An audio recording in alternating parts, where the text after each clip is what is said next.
여러분 안녕하십니까? 뉴스투데이 강원입니다. 오늘도 춘천 MBC를 비롯한 강원 방송사들의 총선 여론조사 보도부터 시작하겠습니다. 4개 군이 하나의 선거구로 묶인 홍천, 횡성, 영월, 평창 지역을 먼저 살펴보겠습니다. 유상범 국민의힘 국회의원과 허필홍 전 홍천 군수가 맞붙을 것으로 예상되는 가운데 현역인 유상범 의원이 오차범위 밖에서 앞섰습니다. 윤하은 기자가 보도합니다. 홍천, 횡성, 영월, 평창의 국회의원감으로 가장 적합한 사람은 누구라고 생각하는지 물었습니다. 국민의힘 유상범 의원이 41%, 더불어민주당 허필홍 전 홍천 군수가 23%로 나타났습니다. 차이는 18%포인트로 오차범위 바뀝니다. 적합한 후보가 없다 또는 모르겠다, 무응답 등 부동층은 35%였습니다. 유상범 의원은 4개 지역에서 모두 허필홍 전 군수보다 높은 지지를 얻었는데 영월과 평창에서 특히 지지가 높았습니다. 허필홍 전 군수는 4개 지역에서 모두 유상범 의원보다 지지가 낮았지만 2번이나 군수를 지낸 홍천에서는 차이가 가장 적었습니다. 현역 의원인 유상범 의원이 다시 총선에 출마한다면 어떻게 할지라는 질문에는 49%가 지지할 것이라고 답해 35%인 지지하지 않을 것이란 응답보다 높았습니다. 내년 국회의원 선거에서 국정운영 안정을 위해 여당의 힘을 실어줘야 한다는 의견에 동의하는 응답은 52%로 과반을 넘었고 국정운영 견제를 위해 야당의 힘을 실어줘야 한다는 의견은 35%의 지지를 얻었습니다. 정당 지지도는 국민의힘 46%, 더불어민주당 26%로 나타났고 국민의힘은 60세 이상 연령층에서, 더불어민주당은 40, 50대에서 많은 지지를 받았습니다. 전반적으로 여당 지지세가 강한 가운데 인구가 가장 많은 홍천군의 민심, 그리고 35%에 달하는 부동층의 표심이 총선을 가를 주요 포인트로 꼽힙니다. MBC 뉴스 윤하은입니다. 다음은 강릉 선거구입니다. 권성동 현역 국회의원이 야권 또는 여권 내 다른 후보들을 앞섰지만 권 의원의 재신임 여부를 묻는 질문에는 지지하지 않겠다는 답이 더 많았습니다. 보도에 김인성 기자입니다. 강릉 선거구의 출마 예상 후보 모두를 대상으로 국회의원 적합도를 물었습니다. 권성동 국회의원은 34%, 김중남 더불어민주당 강원도당 탄소중립 특별위원장은 9%, 배선식 전 더불어민주당 강릉시 지역위원장과 이영랑 한국이미지리더십센터 대표는 4%, 임명희 사회민주당 창당준비위원회 중앙대변인 2%, 장지창 진보당 강릉시 지역위원장 1%로 나타났습니다. 적합한 후보가 없다거나 모름 또는 무응답으로 답한 부동층은 46%였습니다. 정당별로 따로 후보 적합도를 조사했더니 더불어민주당에선 김중남 13%, 배선식 5%, 없음 58%, 모르겠다 또는 무응답 22%였고 국민의힘에선 권성동 35%, 이영랑 6%, 없음 48%, 모르겠다 또는 무응답 11%로 나타나 두 정당 모두에서 부동층이 가장 많았습니다. 현 권성동 국회의원을 재신임할 거냐는 질문에는 지지하겠다 41%, 지지하지 않을 것이다는 49%였지만 오차범위 내였습니다. 국정 안정을 위해 여당을 지지해야 한다 46%, 국정 견제를 위해 야당의 힘을 실어줘야 한다 40%로 역시 오차범위 내였습니다. 정당 지지도는 더불어민주당 34%, 국민의힘 42%로 오차범위 내였고 정의당 4%, 부동층은 18%였습니다. 지역별로는 읍면 지역에선 전체 응답자의 절반가량이 국민의힘을 지지했지만 동지역에선 국민의힘이 더불어민주당을 근소하게 앞섰습니다.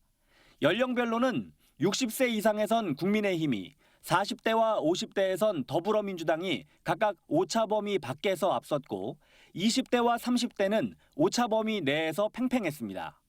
이번 여론조사는 MBC를 포함한 강원 방송 3사가 입소스 코리아에 의뢰해 지난 17일부터 18일까지 조사했고 표본 오차는 95% 신뢰 수준에 플러스 마이너스 4.4%포인트로 자세한 사항은 중앙선거 여론조사 심의위원회 홈페이지에서 확인할 수 있습니다.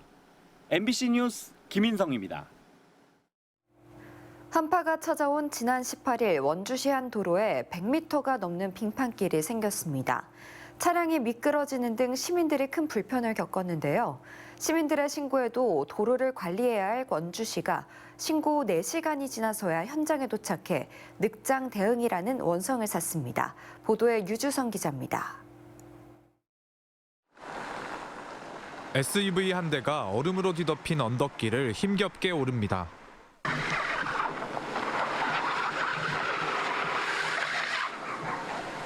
(25톤) 화물차도 행여 미끄러질까 비상등을 켜고 조심스레 언덕을 내려옵니다. 3cm는 좋게 돼 보이는 얼음으로 덮인 도로 위로 차들의 불안한 운행이 이어집니다. 경찰 통제가 시작되는 지점입니다. 내리막을 따라 도로 결빙 구간이 쭉 이어집니다. 밑으로 내려오면 상황은 더 심각합니다. 1차선 도로가 완전히 얼었고 2차선 모두 언 구간도 있습니다. 올겨울 들어 가장 추웠던 지난 18일, 원주시 문마급의 한 도로에는 100m가 넘는 빙판길이 생겼습니다. 차가 맥을 못 써요, 여기서. 저기서 비틀비틀 거리고 대형차는 무거우니까 좀 난데 소형차는 아주 올라와 봤으니까 알잖아요. 인근 주민은 조치를 취해달라며 경찰에 신고했습니다. 경찰이 신고를 접수한 건 9시 50분쯤, 즉시 출동해 교통통제에 나섰고 10시 20분쯤엔 재난안전망을 통해 도로관리 주체인 원주시에 제설 작업을 요청했습니다. 저기 우리가 가서 교통통제 할 거니까 바로 출동해달라. 그냥 안전망으로 원주시청에다가 안전충각까지 통보까지 한 거예요. 대설 장비 출동해달라고. 11시 반에 3시간 반 기다렸다가 전화했어요. 하지만 원주시에 제설차가 도착한 건 오후 2시 반. 신고에서 도착까지 4시간이 걸린 겁니다. 제설차가 다른 출동으로 바빴던 것도 아닌데 조치가 이렇게 늦어진 건 미숙한 행정 때문이었습니다. 애초 경찰의 요청을 제대로 이해하지 못한 걸로 보입니다. 그냥 여기 구간 도로 결빙이다라고 말씀해 주신 정도는 당장 나와달라 이런 거는 따로 전달을 못 받았거든요. 준비도 미흡했습니다. 이미 한파가 예보돼 빙판길이 생길 걸 충분히 예측할 수 있었지만 제설차에는 염화칼슘, 소금과 같은 제설제를 채워두지 않았습니다. 눈이나 이게 일이 잡혀있던 게 아니다 보니까 그래갖고 제설제를 미리 안 실어놓으신 것 같아요. 원주시가 무려 52대의 제설 차량을 갖춰놓고도 간단한 도로 결빙에도 제대로 대응하지 못하면서 시민들의 안전이 위협받고 있습니다. MBC 뉴스 유주성입니다. 연일 한파특보가 이어지고 있는 가운데 강추위에 숨지는 등 한랭 질환자 발생이 늘어나고 있습니다. 지난 18일 밤 10시 5분쯤 영월군에 거주하는 90대 남성이 저체온증과 위장출혈로 숨졌습니다. 질병관리청이 발표한 한랭질환 응급실 감시체계 운영 결과 이번 겨울 들어 강원도에서 한랭 질환자가 12명 발생했고 1명이 숨졌습니다. 한랭 질환자는 강릉에서 3명, 태백과 고성 영월에서 2명씩 발생했고 춘천과 화천, 횡성에서는 1명씩 나왔습니다. 시군 의회마다 올해 회기를 마무리하고 있는 가운데 태백시 의회에서 예산 심의와 조례 심사 절차를 무시하는 의사결정이 이뤄지고 있다는 주장이 제기돼 논란이 일고 있습니다. 의원들 다수가 부결 처리한 조례 안건과 부적절한 예산안이 본회의에서 처리되면서 지방의회 권위를 실추시키는 밀실 정치라는 비판이 나오고 있습니다. 김영호 기자가 보도합니다. 지난 7일 태백시 의회에서 열린 예산결산특별위원회 문화관광과 예산심사에서 지역 문화 콘텐츠 개발이라는 사업 항목의 예산 수립이 문제가 됐습니다. 올해 태백시의 한 지역 협동조합은 땅속의 광부요종을 캐릭터로 형상화한 이른바 블랙산타 그림책과 애니메이션을 제작하고 그림 그리기 대회 등을 진행했습니다.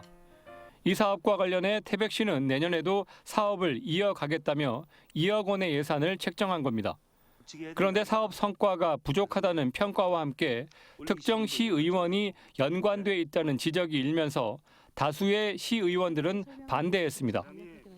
이걸 안 물어봤으면 이 블랙산타에 연계해갖고 이 사업이 2억을 세웠다는 걸 누가 알까요? 이걸 누가 믿을까? 태백시 공무원들이 이 말에 대해서 믿을까? 아니면 시민들이 믿을까? 이처럼 예결위에서 반대 의견이 많았는데 이 사업 예산은 본회의에서 원안대로 통과됐습니다.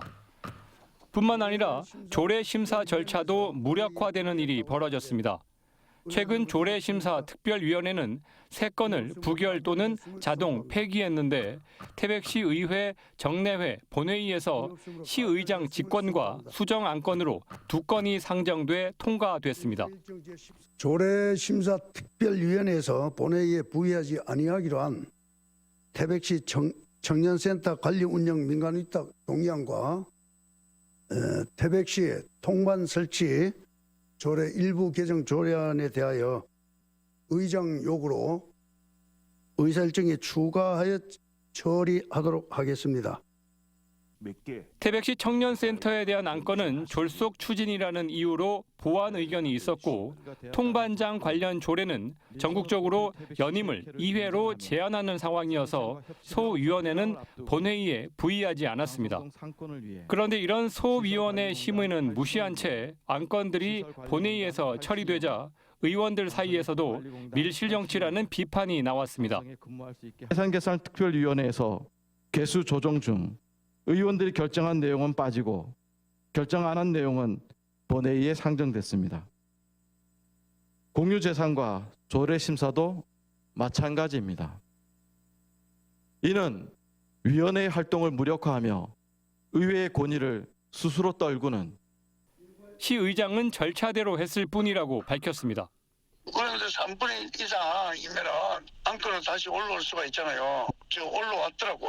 저 도장 찍어가지고. 각자 의견이 다양하잖아요. 그죠? 뭐 자기 생각들이 있는 거고. 그것까지 뭐 내가 얘기를 할 수는 없잖아요. 태백시 의회는 올해 상반기 추경 예산 심사 때에도 예산심사 소위원회가 삭감한 예산을 시의장 직권으로 상정해 통과시켰는데 협치와 견제를 상실한 의회 정치에 지역의 실망감이 커지고 있습니다. MBC 뉴스 김영호입니다. 네, 오늘 아침 날씨가 몹시 춥습니다. 얼마나 추운지 지역별 날씨와 오늘의 행사를 이어서 보겠습니다.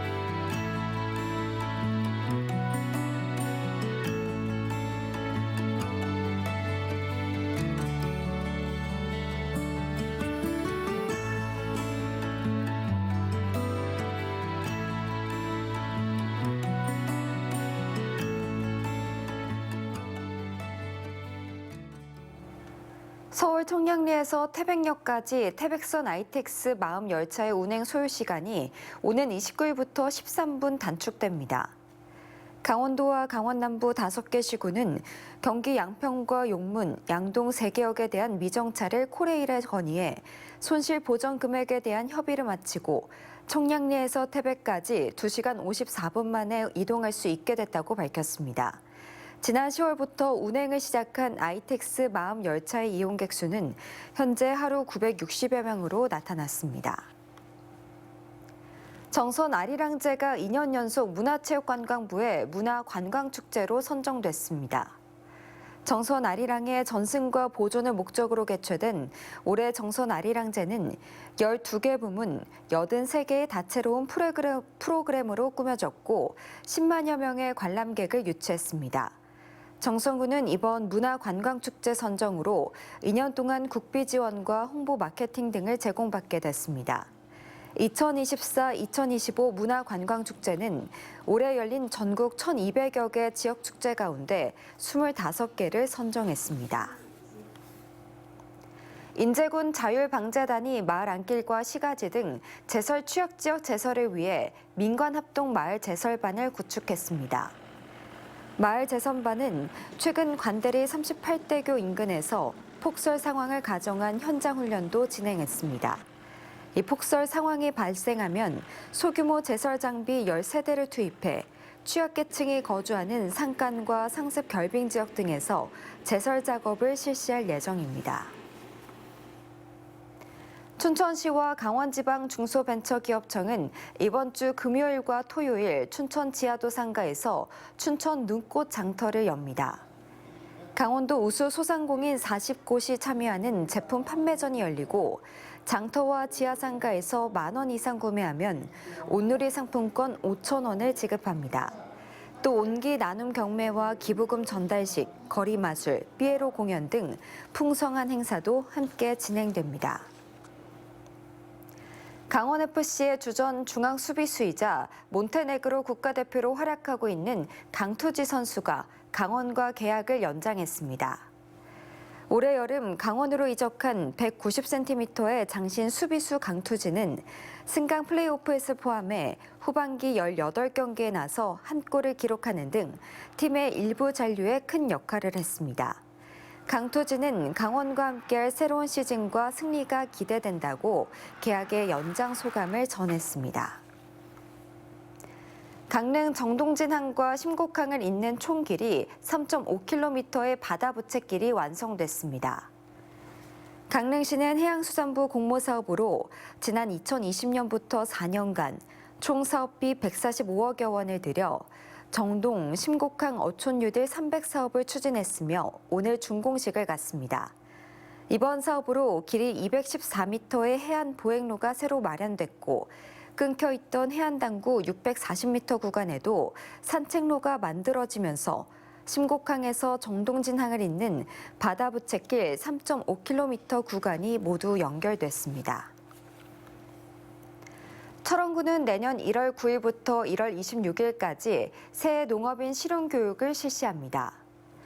이 교육은 새로운 농업기술과 정책을 습득하고 영농 설계와 수요자 요구를 반영한 영농 핵심 기술 교육으로 진행합니다. 이번 교육은 17차례에 걸쳐 진행되며 벼와 친환경 농업, 토마토, 파프리카, 멜론, 고추, 농업 미생물, 농작업 안전관리, 세무 기본정보 등 다양한 주제를 포함하고 있습니다. 이상으로 뉴스투데이 강원을 마칩니다. 시청해주신 여러분 고맙습니다.